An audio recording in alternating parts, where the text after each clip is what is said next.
देवी news को समस्त को स्वागत। पश्चिमबंग आसाम और पुडुचेरी विधानसभा निर्वाचन में ऐतिहासिक विजय पर जिला बीजेपी कार्यालय में विजय उत्सव पालन। पश्चिमबंग विधानसभा निर्वाचन में बीजेपी ऐतिहासिक विजय हासिल पर समग्र देश में दलीय कर्मी उत्सव पालन आरंभ कर क्रम में बालेश्वर जिला और बीजेपी कार्यालय में विजय उत्सव पालन कर सेंट्रल स्कूल छकरे बीजेपी कार्यालय सम्मुख में शताधिक बीजेपी कर्मी और समर्थक एकजुट हो दलर विजयर शतमुख होगा सहित बाजा बजाई बाण फुटाई उत्सव पालन कर बालेश्वर सांसद प्रताप चंद्र षडंगी जोगदे पश्चिमबंग आसाम और पुडुचेरी निर्वाचन में विजय भारतीय जनता पार्टी कर्मी मानकर विजयी बोली मत रखिंट। विश्वर सबुठारु लोकप्रिय नेता प्रधानमंत्री नरेंद्र मोदी और केंद्र गृहमंत्री अमित शाह को सफल निर्वाचन परिचालना जो दीर्घ 15 वर्ष धरी पश्चिमबंग में चली तृणमूल कांग्रेस कड़ा शासन शेष हो जाए। महिला विरोधी ममता सरकार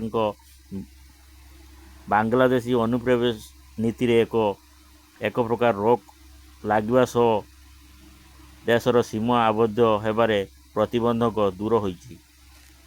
केंद्रीय नेतृत्व वर्ग निर्देश क्रमे पश्चिमबंग निर्वाचन मंडली प्रचार दायित्व केंद्रमंत्री श्री धर्मेंद्र प्रधान को बलिष्ठ नेतृत्व सफलतार शीर्ष को छुई पारि।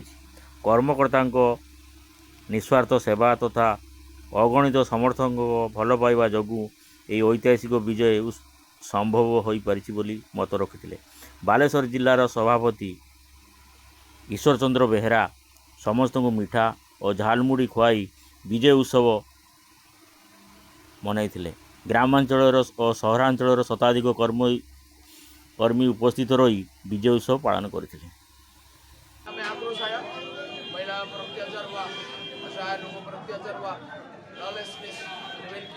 इसके कारण हमारे लिए चित्र प्रस्तुत हुआ और जनता ने मोदी पर भरोसा किया कि माननीय मोदी ही उनको सुशासन दे सकते हैं, उत्तरदायी स्वच्छ पारदर्शी प्रशासन दे सकते हैं। निश्चित ही मैंने ओडिशा प्रदेश बहु लोक से प्रचार करते यशस्वी नरेंद्र मोदी रणनीति अमित शाह विभिन्न रणनीति माइक्रो मैनेजमेंट आदि प्रतिफल रही निश्चित विजय मान वेस्टबंगाल गौरिकमय सहित आहरी दुईटी राज्य सरकार अच्छी आगामी दिन में यशस्वी नरेंद्र मोदी नेतृत्व में भारत वर्षर विकास केन्द्र समस्त जोड़ी हे ओडिशा और वेस्टबंगाल जो स्वप्न विभेद आज संपूर्ण होती।